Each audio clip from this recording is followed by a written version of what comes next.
Non, c'est le moment de parler politique. Elsie, Antoine, bonjour à vous deux. Bonjour. Bon, Antoine, à Québec, le matin commence avec un article où on apprend que Pierre Dufour, député de l'Abitibi, dit « ça prend un ministre de la région, sinon moi je m'en vais, puis je vais aller à la mairie de Val-d'Or ». Finalement, il n'aura pas attendu longtemps. François Legault lui a montré la porte en disant quoi, le chantage, c'est assez? Exactement. Il a mis son pied à terre, le premier ministre, parce que, tu sais, avec les cas Laforêt, ou moi, je dirais même Christian Dubé, qui est allé jusqu'à dire, moi, je veux garder mon ministère, tu sais, on n'était plus dans, c'est la prérogative du premier ministre, mais Ouais.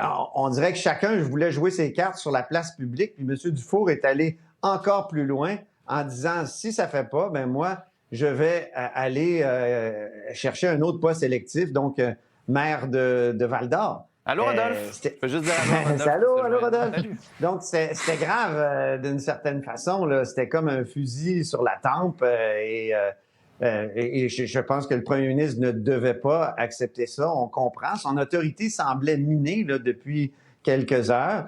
Qu'est-ce que ça aura comme effet, par contre? Est-ce que ça va pousser ceux qui voulaient partir à partir? Est-ce que ça va initier une cascade de départ et de désaffiliation ou, au contraire, ça va tétaniser tout le monde? C'est un peu ce qu'on a voulu faire avec l'annonce du remaniement ministériel dès le mois de juin. Hein? Ouais. Tétaniser, là. Faire en sorte que les gens se disent « Oh, je vais rester dans le rang parce que peut-être que je vais devenir ministre. » Mais ça, c'est une carte que tu joues juste pour un moment. En même temps, il y a de l'impatience. Là. Même hier, Christian Dubé semblait émotif. On sent un peu tous les ministres comme... Ouais, c'est le premier ministre qui va choisir, là, mais ils disent pas, mais il est temps qu'il se branche, là. Elsie. Ben oui, effectivement. C'est sûr que là, ça fait quand même des semaines. Puis on pensait, je pense que toute l'équipe de la CAQ pensait que ça se ferait quand même un peu plus tôt. Mais je pense que tout le monde est conscient que la commission Galland a peut-être plus éclaboussé qu'on pensait. Puis bon, le témoignage du premier ministre est important. On devait passer ça. Mais donc, le calendrier est celui-là. Alors, on s'y fait. La semaine prochaine, on va savoir. En même temps, je comprends qu'il va y avoir des gens déçus. Moi, j'ai le sentiment que quand même peut-être quelques ministres qui ont dit là, au premier ministre, écoute, moi, je me présente pas. Si ça peut t'aider, c'est sûr que j'aimerais revenir, mais si ça Pierre peut aider... Dufour, là, dans sa lettre, là, disait tantôt en entrevue avec Rémi, si c'est le même qui gère son caucus, ça risque de mal aller, non? Il me semble quelque chose comme ça. Ouais, mais c'est ça. Mais ça, des menaces comme ça, moi aussi, je trouve ça un peu inacceptable. Il faut se rappeler que tous ces députés devraient se rappeler qu'ils ne seraient pas députés si ce n'était pas de François Legault et de la CAQ.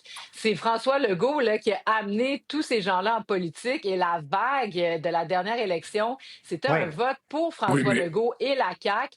Puis, c'est sûr qu'on peut être transfuge, c'est sûr qu'on peut devenir indépendant, mais le sort habituellement réservé aux personnes qui font ça, c'est pas ceux-là non plus qu'on se rappelle le plus positivement dans le futur. Donc, la loyauté... Il y a des transfuges dans le Conseil des ministres. Benoît Charette, il est parti du PQ puis il est allé à la CAQ.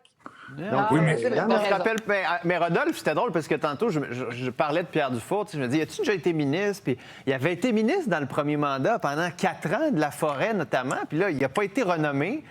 Puis je me dis, à quoi il jouait ce matin en disant, moi, je vais aller dire. Comme le premier ministre t'avait déjà nommé, ne t'a plus nommé et ne t'a pas renommé dans les remaniements, sachant que ça lui ferait mal en Abitibi. Est-ce que des fois, des gens ont de la misère à lire leur place dans l'univers? Peut-être, mais est-ce qu'on peut en vouloir à un élu de se battre pour sa région et de dénoncer le fait que sa région n'est pas représentée? Puis souvenez-vous aussi, il avait dû avaler la couleuvre quand ils avaient fermé, je pense, une urgence en Abitibi, je veux dire. Puis comment ça se fait que c'est un ministre de l'Outaouais qui s'occupe de l'Abitibi? Ils ont gagné 3 sur 3 dans cette circonscription, dans cette région. Non, c'est un ministre de la Mauricie. C'est Jean Boulet. Oui, la Mauricie. Mais avant, c'était Mathieu Lacombe, c'est pour ça. Oui, Mathieu Lacombe. Mais tout ça pour dire, et moi, je la vois plus que on peut pas en vouloir à un député de se battre pour sa région. À la fin, au lieu de la partisanerie, il y a aussi qu'il veut se battre pour Est-ce qu'il se bat pour sa région ou il se battait pour sa campagne Il peut se battre au caucus. Il peut se battre au caucus derrière des porte-closes. Peut-être qu'il s'est battu au caucus, puis peut-être que ça n'a pas marché, puis c'est pas le premier. Yuri Chassin aussi s'est battu au caucus, puis il n'y a rien qu'à changer.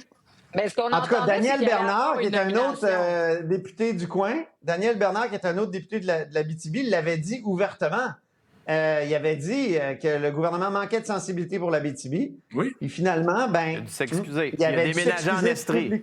Puis il a Mais déménagé là, il est déménagé en Estrie. Estrie, donc il ne peut pas devenir ministre responsable, j'imagine. Hey, je voulais vous entendre sur ce que François Legault disait. En fait, les sources au cabinet de François Legault. On parle de remaniement, mais on veut aussi comme débureaucratiser l'État, faire du ménage, enlever peut-être de la reddition de comptes. En même temps, c'est vrai, Antoine, il y a une culture de cochage de cases dans la fonction publique. Est-ce que c'est du spin ou ça se pourrait que ça se passe?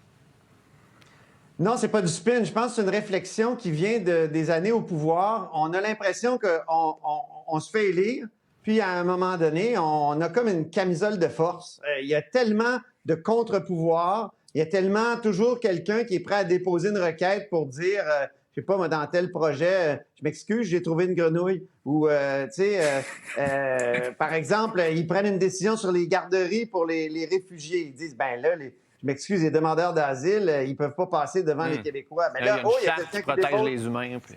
Ça va de... Ben oui, mais les Québécois aussi sont des humains. Mais tout ça, je veux dire, c'est qu'eux, ils prennent des décisions, mais ils ont l'impression toujours d'être devant aussi des fonctionnaires qui font, 30 de reddition de comptes au lieu de travailler directement sur les services. Ouais. Alors, c'est une réflexion autour de ça. Qu'est-ce que tu peux faire en un an alors que tu as dit en 2018 que c'était justement pour ça que tu devais te faire élire parce que tu allais rendre l'État plus efficace. Je comprends, il y a eu la pandémie. Puis, bon, parfois la pandémie a le dos large, mais ça a été quand même quelque chose de gros, la pandémie. Mais là, il reste que ça fait 6 ans. Puis, ils l'ont pas fait, l'efficacité de l'État. Effectivement. Puis à ça s'ajoute aussi, là, moi, ce que j'entends, c'est qu'on veut aussi faire un certain ménage dans les syndicats, là, dans tout ce qui amène, là, notamment la construction. Là, oui, il y a déjà eu un certain élagage qui a été fait par M. Boulet, mais ça reste encore très, très lourd au Québec, les contraintes syndicales. Alors, on peut s'attendre à ce qu'on veuille revenir peut-être aux sources adéquistes avec ce qu'Antoine a dit, puis aussi un certain ménage syndical. Rodolphe, tu y crois? Ou c'est juste pour préparer la prochaine élection? Premièrement, ils n'ont pas respecté leur promesse de diminuer la taille de l'État. Puis on est à combien d'agences ou organismes qu'ils ont créé la mobilité infra Santé Québec? Donc, d'un côté, ils ne peuvent pas dire « Hey, on essaye de débureaucratiser », puis d'un autre côté, créer plein d'agences puis plein d'éléments. Donc, au bout d'un moment, il faut être cohérent dans leur approche. Oui, cette culture de cochage de cases dans la fonction publique aussi, où chaque fonctionnaire, on le voit avec la SAQ, tu sais, ne peut pas faire de vagues. Ça aussi, c'est un enjeu. Restez là, au retour, Mark Carney qui a fait une très, très grosse annonce qui va peut-être plaire à Éric Duhem.